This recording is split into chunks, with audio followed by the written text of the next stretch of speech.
Hello, my dear lovely students. Myself Sumit Sharma, your science tutor और mentor. जैसे कि आपको पता है फर्स्ट चैप्टर अपना चल रहा है केमिकल रिएक्शन एंड इक्वेशन, रासायनिक अभिक्रिया एवं समीकरण। पार्ट 1 हो चुका है, पार्ट 2 मैं आज आपके लिए लेकर आ चुका हूँ। पार्ट 2 के अंदर अपन बात करने वाले हैं समीकरण। अब तक आपने समीकरण सिर्फ गणित में पढ़े होंगे, अब अपन अपने विज्ञान में भी समीकरण पढ़ेंगे। अपना फर्स्ट चैप्टर केमिस्ट्री से रिलेटेड है और केमिस्ट्री का फर्स्ट चैप्टर के अंदर आज अपन देख रहे हैं समीकरण। समीकरण देखो अपने केमिस्ट्री के अंदर दो तरीके की होती है, पहली होती है शब्द समीकरण, दूसरी होती है रासायनिक समीकरण। पहली तो कौन सी है? पहली है शब्द समीकरण, दूसरी क्या है? रासायनिक समीकरण। ठीक है, पहली तो है शब्द समीकरण, दूसरी है रासायनिक समीकरण। ध्यान से समझिएगा मैं क्या कहना चाह रहा हूं। शब्द समीकरण के अंदर क्या होता है? शब्द समीकरण के अंदर है ना, अपन हर चीज है ना शब्दों में लिखते हैं। जैसे कि जिंक है, जिंक को तनु सल्फ्यूरिक अम्ल के साथ मिलाएंगे तो क्या बनेगा? जिंक सल्फेट बनेगा, प्लस में आपके पास हाइड्रोजन गैस निकलता हुआ दिखेगा। ऐसी अपन बात करेंगे, ठीक है। बेसिकली शब्द समीकरण के अंदर क्या होता है, अपन हर चीजों को शब्दों में लिखते हुए चलते हैं। जबकि मैं बात करूं रासायनिक में, तो रासायनिक में अपन है ना तत्वों के प्रतीक लिखते हुए चलते हैं। आपने 9वीं कक्षा में पढ़ के रखा होगा कि जिंक का प्रतीक क्या होता है? Zn होता है। आयरन का क्या होता है? Fe होता है। गोल्ड का क्या होता है? Au होता है। ठीक है ना। तो देखिए शब्द समीकरण के अंदर मैं पहला उदाहरण लिख रहा हूं कि जिंक है, जिंक को मैंने तन्नु सल्फ्यूरिक अम्ल के साथ अभिक्रिया करवाई। ठीक है, जिंक को जैसे ही मैं तन्नु सल्फ्यूरिक अम्ल के साथ अभिक्रिया करवाऊंगा तो ये तो मेरा क्या अभिकारक है। इससे पहले वाले लेक्चर में हमने पढ़ा था ना अभिकारक, जो रासायनिक अभिक्रिया में हिस्सा लेता है। ठीक है, जिंक प्लस तनु सल्फ्यूरिक अम्ल क्या बना लेगा? जिंक सल्फेट बनाएगा, प्लस में हाइड्रोजन गैस निकालेगा। तो ये चीज तो मैंने किस में लिख दी है? ये चीज मैंने पूरी की पूरी शब्दों में लिख दी। अब इसी चीज को मैं किस में लिखने वाला हूं? फॉर्मूले के रूप में लिखने वाला हूं। तो रासायनिक समीकरण के रूप में क्या लिखूंगा? देखिएगा, जिंक का केमिकल फॉर्मूला क्या होता है? जिंक का केमिकल फॉर्मूला Zn होता है, सही है एकदम। तनु सल्फ्यूरिक एसिड, तो सल्फ्यूरिक अम्ल का फॉर्मूला क्या होता है? H2SO4 होता है। फिर क्या बन रहा है? जिंक सल्फेट बन रहा है। जिंक सल्फेट का केमिकल फॉर्मूला ZnSO4 होता है कि नहीं होता? बोले। प्लस में हाइड्रोजन गैस निकल रही है, H2 रिलीज हो रही है। बोलो, शब्द समीकरण और रासायनिक समीकरण में तो मेरे अंदाज तक आपका प्रॉब्लम क्लियर हो गई कि शब्द समीकरण का मतलब है शब्दों में लिखना और रासायनिक समीकरण का मतलब है उसे केमिकल फॉर्मूले के रूप में लिखना। जैसे मैं आपको एक और एग्जांपल दे देता हूं। जैसे एक एग्जांपल हम पकड़े तो हम कह सकते हैं कि कैल्शियम ऑक्साइड है हमारे पास। कैल्शियम ऑक्साइड, कैल्शियम ऑक्साइड को मैं जब पानी में मिलाता हूं तो क्या बनता है? कैल्शियम हाइड्रोक्साइड बनता है ना, कैल्शियम हाइड्रोक्साइड। ठीक है, जब मैंने कैल्शियम ऑक्साइड को बिना भुजा हुआ चूना भी कहते हैं, अभी अपन आगे इसके ऊपर और चर्चा करने वाले हैं। ठीक है, तो कैल्शियम ऑक्साइड है, बिना भुजा हुआ चूना है, इसको जब मैं पानी में मिला देता हूं तो क्या बना लेता है? कैल्शियम हाइड्रोक्साइड बना लेता है। ठीक है ना, बिना भुजा हुआ चूना का मतलब है कि अपन पेंट करते हैं तो व्हाइट सा एक पहले उसके ऊपर परत सी चढ़ाते हैं, तो वो क्या होता है? कैल्शियम ऑक्साइड होता है। जब कैल्शियम ऑक्साइड को पानी में मिलाओगे तो क्या होगा? कैल्शियम हाइड्रोक्साइड बनेगा। कैल्शियम ऑक्साइड का केमिकल फॉर्मूला होता है CaO, कैल्शियम फिर ऑक्साइड के लिए O आ गया। क्या कर रहा हूं? पानी में मिला रहा हूं तो क्या बन जाएगा? CaOH का वोल्ट वाइज बन जाएगा। ये आपका है कैल्शियम हाइड्रोक्साइड। ठीक है, दो एग्जाम्पल के थ्रू अपन ने समझा कि शब्द समीकरण क्या है, रासायनिक समीकरण क्या है। इसे नोट कर लीजिए। चलिए फिर अपन शब्द समीकरण और रासायनिक समीकरण पढ़ रहे थे। ठीक है, और अब अपन रासायनिक समीकरण के ऊपर थोड़ी ज्यादा चर्चा करेंगे क्योंकि अपने चैप्टर का नाम क्या है? रासायनिक अभिक्रिया। तो ठीक है, रासायनिक समीकरण के ऊपर अपन चर्चा करते हैं। तो रासायनिक समीकरण ही क्यों? क्योंकि रासायनिक अभिक्रिया को अपने पास प्रदर्शित करने का एक सबसे आसान तरीका क्या है? रासायनिक समीकरण है। ठीक है, रासायनिक अभिक्रिया को व्यक्त करने का सबसे सिंपल चीज है तो वो क्या है? रासायनिक समीकरण है।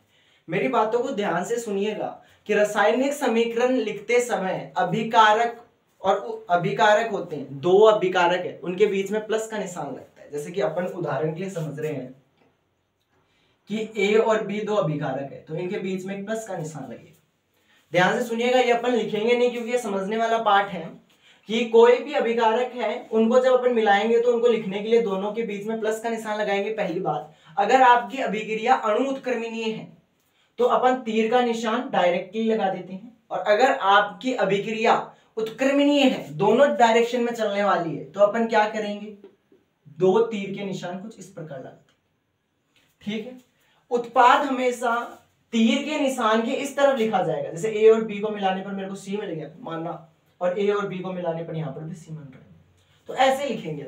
एक चीज और देखना कि अभिकारक की भौतिक अवस्था और लिखेंगे और उत्पाद की भी भौतिक अवस्था लिखेंगे। भौतिक अवस्था से मतलब है कि वह द्रव अवस्था में है, ठोस में है, गैस में है, या उसका विलयन बना हुआ है। ठीक है ना, भौतिक अवस्था भी लिखेंगे। तो ध्यान से सुनना, मैंने क्या कहा, रासायनिक समीकरण, रासायनिक अभिक्रिया को व्यक्त करने का सबसे आसान तरीका कौन है, रासायनिक समीकरण है।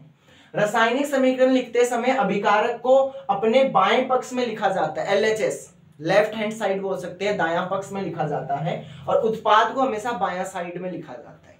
अभिकारकों के बीच में प्लस का निशान लगाएंगे, उत्पाद एक से ज्यादा है तो उनके बीच में भी प्लस का निशान लगाएंगे।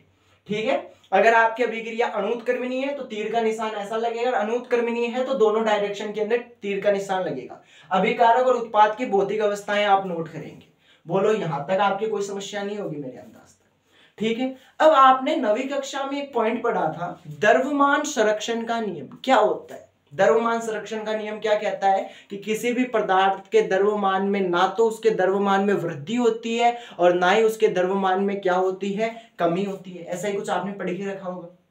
द्रव्यमान संरक्षण का नियम क्या कहता है, द्रव्यमान संरक्षण का नियम ये कहता है कि किसी भी रासायनिक अभिक्रिया में द्रव्यमान का ना तो निर्माण होगा और ना ही द्रव्यमान में कमी होगी। ठीक है, ये आपका द्रव्यमान संरक्षण का नियम है। अब देखो, अपन रासायनिक समीकरण के बारे में तो पढ़ लिया, थोड़ा सा द्रव्यमान संरक्षण का नियम भी देख लिया क्योंकि यहाँ पर लगेगा थोड़ा सा। ठीक है ना, तो अब अपन आगे बात करें तो अब अपन बोल रहे हैं कि रासायनिक समीकरण को संतुलित कैसे करना है। ठीक है ना, अब मेरा अगला टॉपिक रहेगा रासायनिक समीकरण को संतुलित करना। रासायनिक समीकरण को संतुलित करना। देखो, बोर्ड के अंदर यहां से सवाल आने का चांस है, रासायनिक समीकरण को संतुलित करना। अगर आपके बोर्ड के अंदर सवाल बनेगा, फिक्स क्राइटेरिया के अकॉर्डिंग बता रहा हूं, तो यहां से सवाल बनेगा कि रासायनिक समीकरण दे देगा, फिर आपको उसका क्या करवाएगा, बैलेंस करवाएगा। ये बात क्लियर है। ठीक है, रासायनिक समीकरण को संतुलित करना सीख रहे हैं। आपके बुक के अंदर किसी भी केमिकल फॉर्मूला को हल करने के लिए, सरल करने के लिए, संतुलित करने के लिए एक ही विधि दी हुई है जिसे अपन कहते हैं hit and trial method. Hit and trial method. इसको हिंदी में क्या कहते हैं, इसको हिंदी में कहते हैं चरणबद्ध विधि। एक बार मैं चेक भी कर लेता हूं कि यही है ना। ठीक है ना, चेक कर लेते हैं कि यही है ना, बिल्कुल यही है। हिट एंड ट्रायल मेथड, चरणबद्ध विधि। मतलब क्या है इसका, इसके अंदर क्या होगा कि अपन अभिकारक में नंबर जोड़ेंगे, उत्पाद में जोड़ेंगे और देखेंगे कि अभिकारक के अंदर जो तत्व है वो उत्पाद में भी उतने का उतना है कि नहीं है। जैसे कि मैं आपको उदाहरण के लिए समझाना चाहूंगा, यहां पर लिख रहा हूं, एक उदाहरण नोट करते हैं। उदाहरण अपने पास है कि आयरन है। आयरन को जब पानी में मिलाया गया तो उसके अंदर क्या हो गया, जंग लग गया। ठीक है ना, Fe2O3 बन गया, फेरस ऑक्साइड बन गया। प्लस में क्या रह गया आपके पास, प्लस में आपके पास हाइड्रोजन गैस निकलती हुई दिख गई। कल्पना कर लीजिए आपके बोर्ड में यही सवाल आ गया। अब कहेगा कि इस रासायनिक अभिक्रिया को क्या करें, संतुलित करें। पूरी किताब के अंदर रासायनिक अभिक्रिया को संतुलित करने का एक ही अपने पास उपाय है, हिट एंड ट्रायल मेथड, चरणबद्ध विधि। ठीक है, अब इसको सॉल्व कैसे करना, ध्यान से सुनना। लिखने वाला काम आप चाहे बाद में कर लीजिएगा, पहले समझना। देखो, सबसे पहले आपको क्या करना है, आपको एनसीईआरटी के अकॉर्डिंग मैं समझाऊं तो आपको सबसे पहले एक सारणी बनानी है। ठीक है ना, एनसीईआरटी के अकॉर्डिंग ही चल रहा हूं पूरा का पूरा। सबसे पहले आपको सारणी बनानी है, 2 डब्बे बना लेना। एक तरफ लिख लेना अभिकारक की तरफ LHS, एक तरफ लिख लेना उत्पाद की तरफ RHS। अब आप देखो आपके पास कितने तत्व हैं। एक आपके पास आयरन है Fe, एक आपके पास हाइड्रोजन अलग है, एक आपके पास ऑक्सीजन अलग है। पूरी की पूरी रासायनिक समीकरण में इस सवाल के अंदर आपके पास 3 जने हैं, 3 तत्व हैं। किसी में 4 भी हो सकते हैं, किसी में 5 भी हो जाएंगे, वो आप देख लीजिए। आयरन है, अब यहाँ पर आयरन कितना है, आपके अभिकारक वाले साइड में आयरन 1 है, पर मैं यहाँ पर देखूं तो यहाँ पर मेरे पास आयरन कितना है 2। अगर आपके LHS का मान RHS के मान के बराबर आ जाता है दोस्त, तो आप क्या कहेंगे कि आपकी केमिकल रिएक्शन क्या है, बैलेंस है। पर यहाँ पर देखो, यहाँ पर 1 है, यहाँ पर 2 है, मतलब आयरन बैलेंस नहीं है। हमें आयरन को क्या करना पड़ेगा, बैलेंस करना पड़ेगा। पर उससे पहले और देखो, और तो बैलेंस है क्या, यहाँ पर हाइड्रोजन कितना है 2 है, यहाँ पर भी हाइड्रोजन कितना है 2, मतलब हाइड्रोजन क्या है, बैलेंस है। ऑक्सीजन की बात करें, यहाँ पर ऑक्सीजन 1 है, यहाँ पर ऑक्सीजन 3 है, तो आपको 2 जने थोड़े से डिस्टर्ब दिख रहे हैं। एक तो आपके पास आयरन है, दूसरा कौन है, आपके पास ऑक्सीजन है। बोलो यहां तक तो कोई दिक्कत नहीं है ना, एकदम क्रिस्टल क्लियर चल रहा है ना मामला। कहीं पर भी संदेह है आपके तो आप मुझे बता दें, ठीक है। ये मेरे अंदाज तक Fe2O3 नहीं है, ये Fe3O4 होता है, फेरस ऑक्साइड, ठीक है ना। इसको सही कीजिएगा, Fe3O4, थोड़ी सी और चेंज आएगा, आपके उत्पाद साइड में 3 आएगा और ऑक्सीजन वाली साइड में 4 आएगा, ठीक है ना। ये है आपका फेरस ऑक्साइड, Fe3O4 होता है, Fe2O3 नहीं होता है, वो फेरिक होता है, फेरस नहीं होता है। यहाँ पर अपन फेरस की बात कर रहे हैं, ठीक है। ये सवाल आ गया, सारणी बना लेंगे आप। तो अब आपको पता चल गया, एक तो आयरन अनबैलेंस कर रहा है, एक आपके पास ऑक्सीजन कर रहा है। अब अपनी ये तो पहली स्टेप थी, पहला स्टेप तो यही है कि अपन को पकड़ना है कि गड़बड़ी कौन कर रहा है। दूसरे के अंदर अपन बैलेंसिंग स्टेप लिखेंगे, ठीक है। मैं पहले ये ऐसे का ऐसा ही नोट कर लेता हूं कि Fe है, पानी में मिलाया गया तो Fe3O4 बना रहा है, फेरस ऑक्साइड बना रहा है, प्लस में H2। यहां पर आयरन 3 है, यहां पर 1 है, तो मैं एक काम करता हूं, आयरन के आगे 3 लिख देता हूं, ठीक है।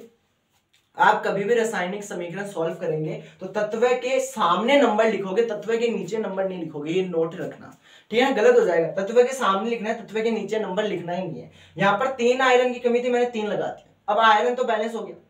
अब आपके पास अनबैलेंस कौन था, ऑक्सीजन। ऑक्सीजन यहां पर 1 है, वहां पर 4 है, तो अब मैं क्या करूं, तो आप बोलोगे भैया यहां पर 4 लगा दूं, तो बोलूंगा बिल्कुल लगा दीजिए, कोई दिक्कत की बात नहीं है। पर आप यहां पर 4 लगाएंगे ना तो ऑक्सीजन तो बेचारा बैलेंस हो जाएगा, पर आपका हाइड्रोजन क्या हो जाएगा, अनबैलेंस हो जाएगा। आप बोलेगे भैया कैसे, पहले 2 ही था, अब मैं हाइड्रोजन के आगे 4 लगाना पड़ेगा, ऑक्सीजन के आगे 4 नहीं लगाऊंगा, क्योंकि मॉलिक्यूल के रूप में, अणु के रूप में, तो हाइड्रोजन के पास 4 लगेगा, तो हाइड्रोजन पहले से 2 था, 4 और आ गया तो कितना हो गया, 8 हो गया। अब यहां पर तो 2 ही है, यहां पर भी मेरे को क्या करना पड़ेगा, 8, तो मैं इस हाइड्रोजन को भी किससे गुणा करवा देता हूं, 4 से करवा देता हूं। अब आप इस रासायनिक समीकरण की दोबारा से सारणी बनाएंगे तो आपको पता चलेगा, यहां पर आयरन 3 है तो यहां पर भी आयरन 3 है, यहां पर हाइड्रोजन 8 है तो यहां पर भी हाइड्रोजन 8 है, यहां पर ऑक्सीजन 4 है तो यहां पर भी ऑक्सीजन 4 है। दोबारा से सुनिएगा, ये थोड़ा सा समझने में कंफ्यूजिंग रहता है पर बहुत इजी टॉपिक है। देखिए, मैंने स्टार्टिंग से बात करें तो मैंने आपको सबसे पहले रासायनिक समीकरण समझाया कि रासायनिक समीकरण लिखते समय अभिकारकों के बीच में प्लस का निशान लगाना है, तीर के निशान के बाईं तरफ आपका क्या आएगा, उत्पाद आएगा, ठीक है। A प्लस बी अगर कौन सी रिएक्शन है, उत्क्रमणीय, तो ये तीर का निशान लगेगा, एज इट इज फॉलो रहेगा। फिर अपन बात करें रासायनिक समीकरण को संतुलित करना, हिट एंड ट्रायल मेथड के द्वारा ये समीकरण सॉल्व होती है, ठीक है। आपके ये सवाल दे दिया मैंने, आयरन है, पानी के साथ मिल रहा है तो फेरस ऑक्साइड बना रहा है, प्लस में हाइड्रोजन गैस बन रहा है। ये रिएक्शन क्या नहीं है, बैलेंस नहीं है। सबसे पहले आप क्या करेंगे, स्टेप 1 में सारणी बनाएंगे, क्योंकि 1 नंबर का सवाल ही बोर्ड में देखने को मिलेगा इसका। तो आपने सारणी बनाई, तो क्या किया आपने, पहले तो तत्व देख लिए, कितने तत्व हैं, यहाँ पर 3 थे, मैंने तीनों के नाम लिख दिए। फिर मैंने देखा अभिकारक में कितने हैं, आयरन अभिकारक में कितना है, 1 है, उत्पाद में कितना है, 3 है, मतलब ये तो अनबैलेंस है, इसको बैलेंस करना पड़ेगा। फिर हाइड्रोजन की बात करें, हाइड्रोजन अभिकारक में 2 है, उत्पाद में भी 2 है, चलो ये तो चल जाएगा। ऑक्सीजन 1 है, वहां पर 4 है, तो मेरे को पता चल गया, एक तो आयरन को मेरे को थोड़ा सही करना है और एक ऑक्सीजन को सही करना है। यहाँ पर आयरन 1 ही था, 3 आयरन उस तरफ है, तो यहाँ पर मैं 3 से क्या कर देता हूँ, मल्टीप्लाई, ठीक है। यहाँ पर ऑक्सीजन कितना है, 1 है, वहां पर 4, तो यहाँ पर 4 लिख देता हूँ, तो ऑक्सीजन तो बेचारा 4 हो गया, ऑक्सीजन तो क्या हो गया, बैलेंस हो गया, पर हाइड्रोजन अनबैलेंस हो गया। हाइड्रोजन पहले 2 थे और 4 लगा दिया तो हाइड्रोजन 8 हो गया। तो आप क्या कहोगे, भैया उत्पाद की साइड में 4 लगा, किस प्रोडक्ट साइड में, तो मैंने प्रोडक्ट साइड में भी क्या लगा दिया दोस्त, 4 लगा दिया। अब आप इसकी दोबारा से सारणी बनाएंगे ना, आपको सारा चीज बैलेंस दिखेगा, हर कोई आपको क्या मिलेगा, बैलेंस मिलेगा, ठीक है। नोट कीजिए आप, फिर आगे चलते हैं। देखिए, केमिकल रिएक्शन को अपन ने बैलेंस करना सीखा, ठीक है ना। अब एक चीज और नोट कीजिए, जैसे मैंने अभी आपको एक रिएक्शन दी थी, Fe है, प्लस में पानी है, दोनों मिल रहे हैं, तो Fe3O4 बना रहा है फेरस ऑक्साइड प्लस में हाइड्रोजन गैस। अपन ने इसको बैलेंस किया था तो मैंने यहाँ पर 3 लगाया था, यहाँ पर 4 लगाया था, और इस हाइड्रोजन के आगे भी क्या लगाया था, 4 लगाया था, तो ये आगे बैलेंस हो गई थी। अब आप जब केमिकल रिएक्शन बैलेंस करेंगे तो आपको मैंने अभी अभी एक चीज बताई थी कि आप अभिकारक और उत्पाद की क्या लिखेंगे, भौतिक अवस्था लिखेंगे, कौन सा द्रव में है कौन सा गैस में है। तो आपको पता है आयरन तो सॉलिड स्टेट में ही होगा, तो इसके आगे एस लगा दीजिए। H2O पानी है, पानी हमेशा आपको कौन सी स्टेट में मिलेगा, लिक्विड में मिलेगा, तो इसके आगे क्या लगा दीजिए आप, लिक्विड लगा दीजिए। ठीक है, फेरस ऑक्साइड है, ये आपको किस रूप में मिलेगा, एक्वा के रूप में मिलेगा, सॉल्यूशन के रूप में मिलेगा, और हाइड्रोजन क्या मिलेगा, गैस रूप में मिलेगा। ठीक है, अब कोई कहीं कहीं आपको पानी गैस अवस्था में भी मिल जाता है तो कोई दिक्कत की बात नहीं है, वहां पर जी भी लिख सकते हैं। ठीक है, पर ज्यादातर चांसों में पानी लिक्विड में ही मिलता है अपन को, लगभग मतलब ज्यादा तौर पर, तो यहाँ पर मैंने एल ही लिखा है। तो रासायनिक समीकरण को बैलेंस करने के 3 तरीके, 3 स्टेप मैंने आपको बताए। पहला तो आप सारणी बनाएंगे, दूसरे के अंदर आप बैलेंस लिखेंगे, और लास्ट वाले में क्या लिखेंगे, उनकी भौतिक गुण लिखेंगे। ठीक है ना, ये भौतिक गुण वाला ऑप्शनल है, आपको जमता है तब आप लिखें, मतलब आपको फर्स्ट क्लास आता है तब आप लिखें, अदरवाइज आप वो 2 स्टेप में भी अपना आंसर कंप्लीट कर सकते हैं। ओके स्टूडेंट्स, तो आज के लेक्चर में अपन इतना ही रखेंगे।